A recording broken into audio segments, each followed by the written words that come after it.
Halo pemirsa Metro TV Lampung, kembali saya Nana Hasan menemani Anda selama 30 menit ke depan untuk membahas tajuk dan berita apa saja yang publish juga hits di 4 platform Lampung Post Group. Saat ini sudah bersama saya Iskandar Zulkarnain, pemimpin redaksi Lampung Post. Tapi sebelum masuk untuk membahas tajuk kali ini, terlebih dahulu kita akan menyaksikan video editorial berikut ini.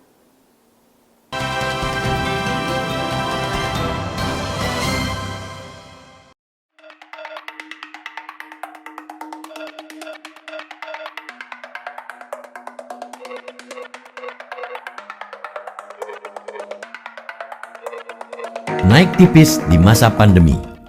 Kendati diterpa pandemi, Lampung masih bisa menorehkan kinerja penting di sektor pertanian.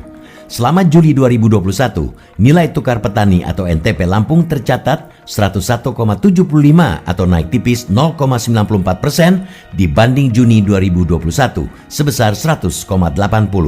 Sementara NTP nasional turun 0,11% dari 103,59 pada Juni 2021 menjadi 103,48 pada Juli 2021. Dari 7 subsektor, Badan Pusat Statistik Lampung mencatat kenaikan tertinggi adalah NTP tanaman perkebunan rakyat 111,60, peternakan 104,55, perikanan tangkap 105,24 dan perikanan budidaya 100,99. Sementara NTP untuk 2 subsektor berada di bawah level 100, yakni padi dan palawija 93,09 serta hortikultura 96,67. Dalam beberapa bulan terakhir, komoditas perkebunan memang menunjukkan tren kenaikan harga. Harga tandan buah segar sawit di Mesuji pada masa sulit hanya dijual Rp800 per kilogram, kini melonjak hingga Rp2.200 per kilogram. Kenaikan harga sawit dipicu anjloknya produksi minyak nabati dunia dan naiknya permintaan biodiesel di pasar global. Demikian pula harga karet, ketika di masa sulit hanya dihargai Rp2.045 per kilogram, kini melonjak tajam menjadi Rp11.990 per kilogram. Kenaikan harga karet didorong oleh gagal panen di Thailand dan tingginya permintaan dari sektor otomotif Tiongkok yang terus bertumbuh. Selanjutnya, harga singkong yang pernah anjlok hingga Rp400 per kilogram kini naik drastis menjadi Rp1.450 per kilogram. Harus diakui, kenaikan harga singkong merupakan buah manis hasil kesepakatan pemerintah Provinsi Lampung bersama Asosiasi Pengusaha Tapioka Seluruh Indonesia pada Maret 2021. Pada momentum penting itu, kedua pihak menyepakati harga terendah singkong yaitu Rp900 per kilogram. Adapun kinerja subsektor peternakan serta perikanan tangkap dan budidaya tetap berkibar di masa pandemi. Khusus perikanan memang selalu menjadi pendorong surplus ekspor Lampung. Bahkan selama Januari sampai Mei 2021, total ekspor perikanan Lampung mencapai Rp1.034 triliun atau naik dari periode yang sama tahun sebelumnya Rp870 miliar. Memang ada catatan untuk 2 subsektor, yaitu padi dan palawija serta hortikultura. NTP 2 subsektor itu berada di bawah angka 100 dan itu berarti ada penurunan kesejahteraan petani. Hal inilah yang menjadi tugas bersama seluruh pemangku kepentingan untuk segera dibenahi. Selama masa pandemi, pemerintah daerah bersama pemasok bantuan pangan non-tunai atau BPNT atau bantuan bahan pokok hendaknya memprioritaskan serapan produksi petani lokal. Tingginya permintaan dari pihak pemasok jelas akan mendongkrak harga komoditas pertanian dan hasil akhirnya akan dinikmati petani. Namun sebaliknya, jika BPNT memakai pasokan komoditas dari luar daerah tidak akan membawa manfaat bagi serapan produksi petani Lampung.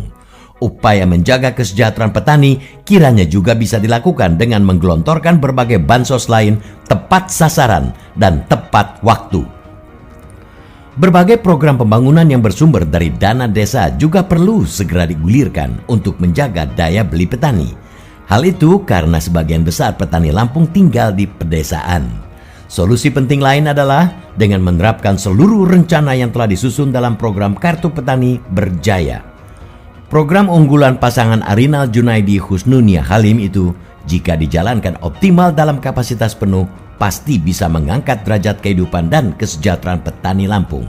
Strategi pembangunan Lampung dengan memfokuskan pada sektor pertanian sudah on the track. Tinggal perlu beberapa pembenahan di beberapa penerapan program. Sebab pada akhirnya sektor pertanian akan menjadi lokomotif kemajuan bagi sektor lain seperti industri substitusi import, industri manufaktur, dan sektor jasa. Kesejahteraan seluruh masyarakat Lampung harus dimulai dari sektor pertanian dan sektor lain pasti akan mengikuti.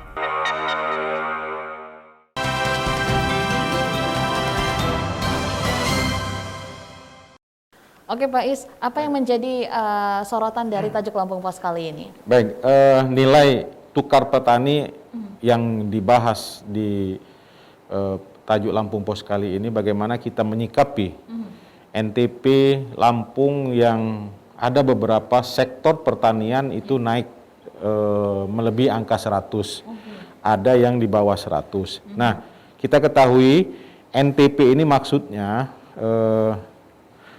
perbandingan antara indeks harga yang diterima petani dengan indeks harga yang dibayar petani.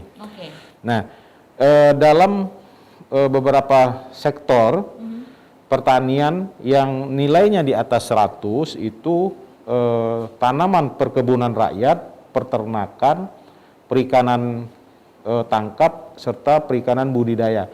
Ini nilai NTP-nya di atas 100.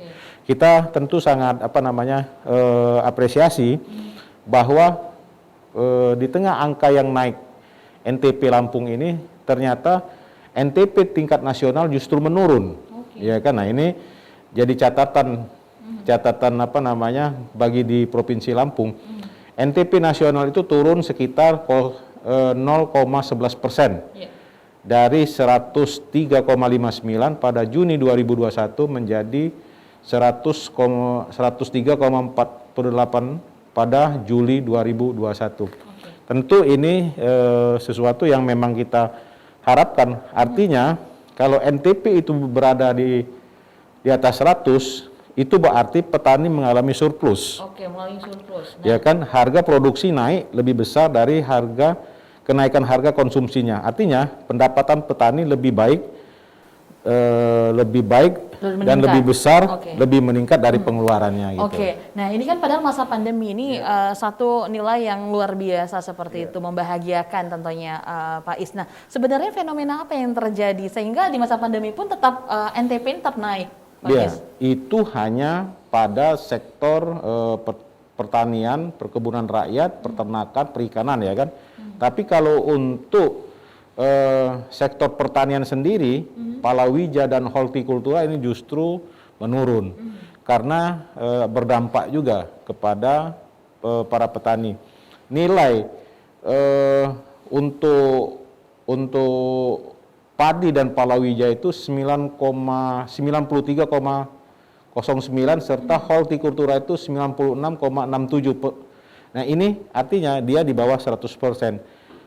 Artinya NTP petani pada posisi bulan Juli ini petani mengalami defisit. Tentu kenaikan harga produksi relatif lebih kecil dibanding dengan kenaikan harga barang konsumsinya. Artinya pendapatan petani menurun lebih kecil dari pengeluaran. Nah kita berharap di tengah pandemi ini tidak ada yang bisa kita harapkan bagaimana pertanian itu justru tumbuh dan berkembang karena Lampung ini adalah lokomotif pertanian nasional gitu. Jadi berharap memang semua sektor juga bisa naik seperti itu Bang Is ya. Bang Is tahan dulu, nanti kita lanjut kembali. Pemirsa Metro TV Lampung, kita akan kembali sesaat lagi untuk melanjutkan Tajuk Lampung Pos kali ini. Tetaplah bersama kami.